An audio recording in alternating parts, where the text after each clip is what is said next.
All right, all praise, glory, and honor is most certainly due to the Most High, the God of creation. I say, Abraham, Isaac, Jacob, peace to you. In the name of His Son, I count on you a blessing each and every single time that I can come before the priest word of God, and the will come as a light thing to go. All right, brothers and sisters, I want to get right into today's topic, and it is simply to answer a sister's question. And she asked, first, she had a couple questions. She said, can you explain how Jesus came through the bloodline of Joseph? Joseph and Mary didn't have sex and she was a virgin. I do believe the book. I'm just curious on how that is. Okay, so yeah, what it is let's go read it. Let's go to Luke. And we're going to pick it up at Luke 1 and verse 26. Because the book does say she was a virgin. And I think there's, well, let's just read it. Luke 1 and 26, it said, and in the 6th month, the angel Gabriel was sent from God into a city of Galilee named Nazareth, to a virgin espoused to a man whose name was Joseph, of the house of David. And the virgin's name is Mary. Now hold our finger here. Let's go to Isaiah, because this was prophesied that this would take place. We're in Isaiah, and the prophet Isaiah tells us,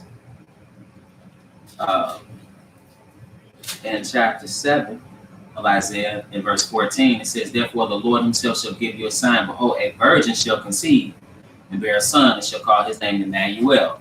Emmanuel means God with us. Still hold your finger in Luke 1 and pick it up in John 1. John 1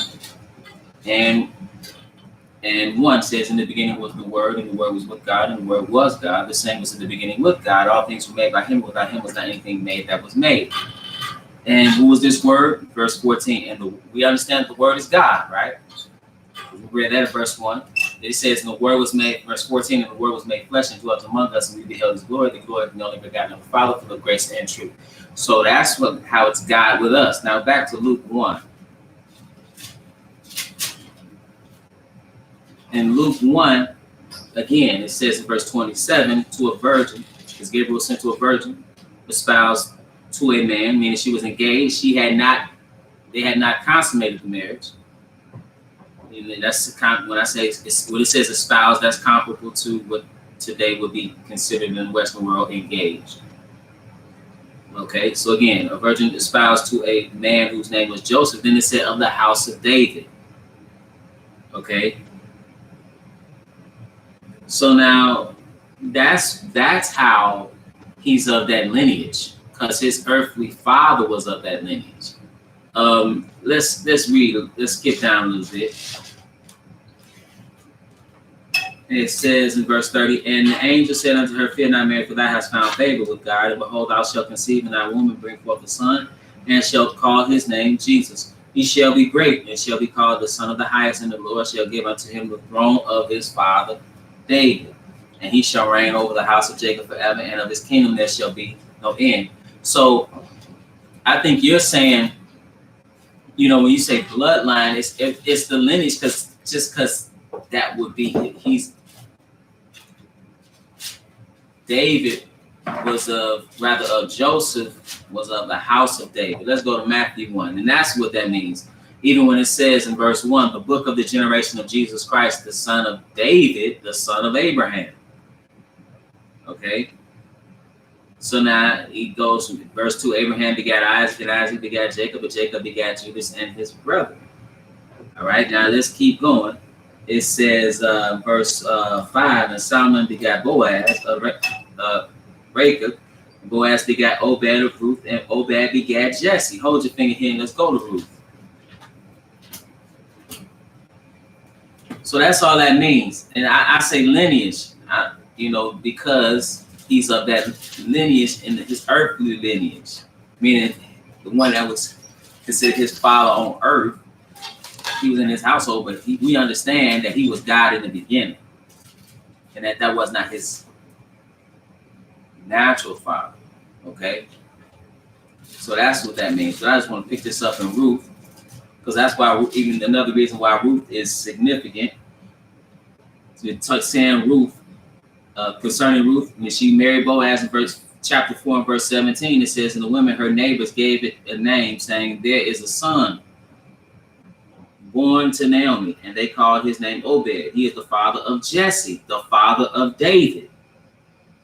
Okay, verse 22, and Obed begat Jesse, and Jesse begat David. So now we read his lineage in Matthew, the first chapter, and we read about that in verse 5. And Salmon begat Boaz of Rachel, and Boaz begat Obed of Ruth, and Obed begat Jesse, and Jesse begat David the king, and David the king begat Solomon of her that had been the wife of Uriah. And you keep on reading, and who do you get to? Verse 16, and Jacob begat Joseph, the husband of Mary, of whom was born Jesus, who is called Christ. That's how he's of that lineage. All right, so the next question, I'm not going to keep you long at all.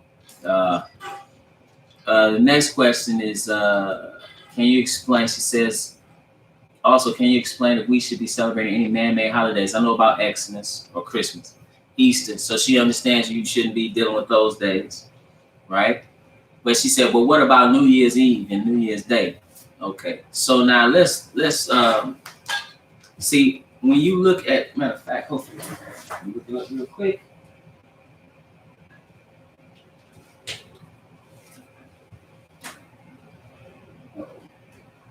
I may not be able to. Okay, so here's the thing. Let's look it up real quick.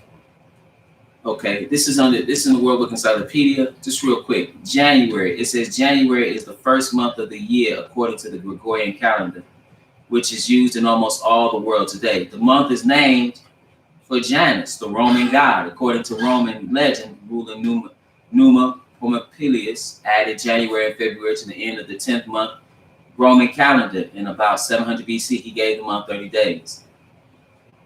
Oh, and then it says in 46 BC, the Roman statesman Julius Caesar added the date of January and made it the first month of the year.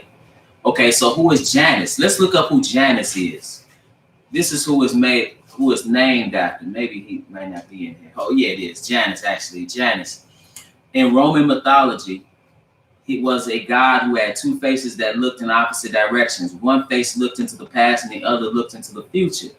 Janus served as the god of gates and doors and of entrances and exits. His name comes from the Latin Janua, meaning gate. The Romans prayed to Janus when at the beginning and end of any important action, especially a war. The doors to Janus' temple in Rome always remained open in wartime. They were closed only during the rare periods when Rome was at peace. The Romans called on Janus at the beginning of every prayer, even ahead of Jupiter, the king of the gods. January, the first month of the year, was named for Janus. This is why you have New Year's Day. Let's hold up. Well, actually, I didn't give you a place, but let me read this out of the Pagan Origins of Christian Holidays. Okay, it's this book's.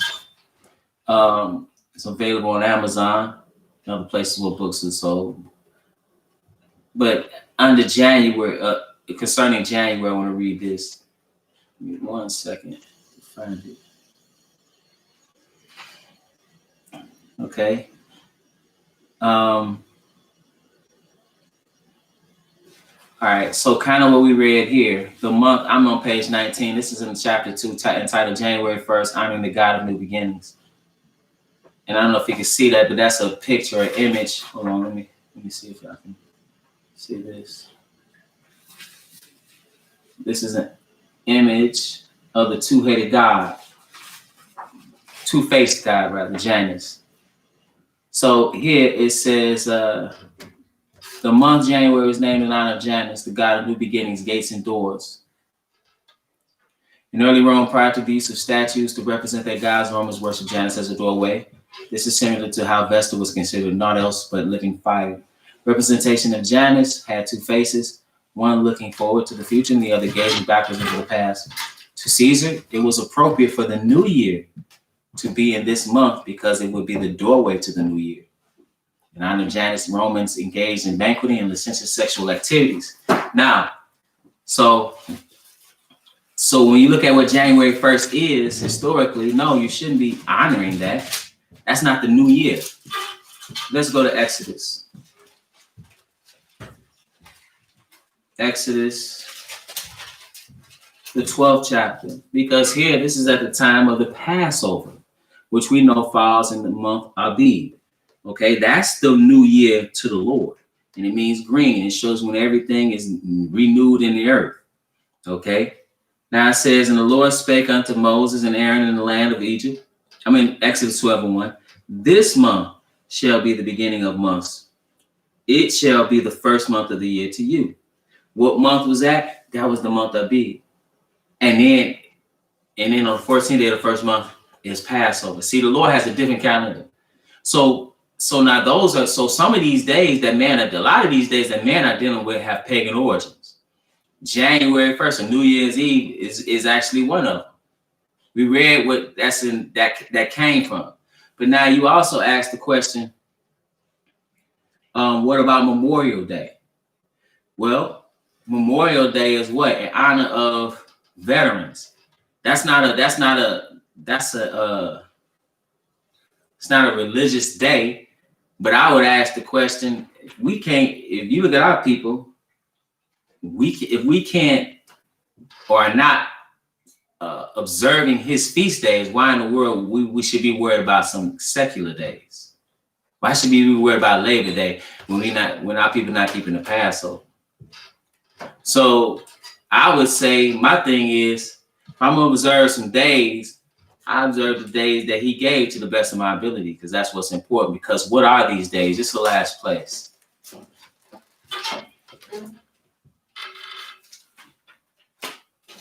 This is the last place. This is Colossians, the 2nd chapter, and I'm going to pick it up at verse 16. He said, let no man therefore judge you in meat or in drink or in respect of an holy day or of the new moon or of the Sabbath days, which are a shadow of things to come, but the bodies of Christ. His days outline the plan of salvation for man. So that's what I will focus on if I were you. With that, brothers and sisters, it's always my prayer that you are edified.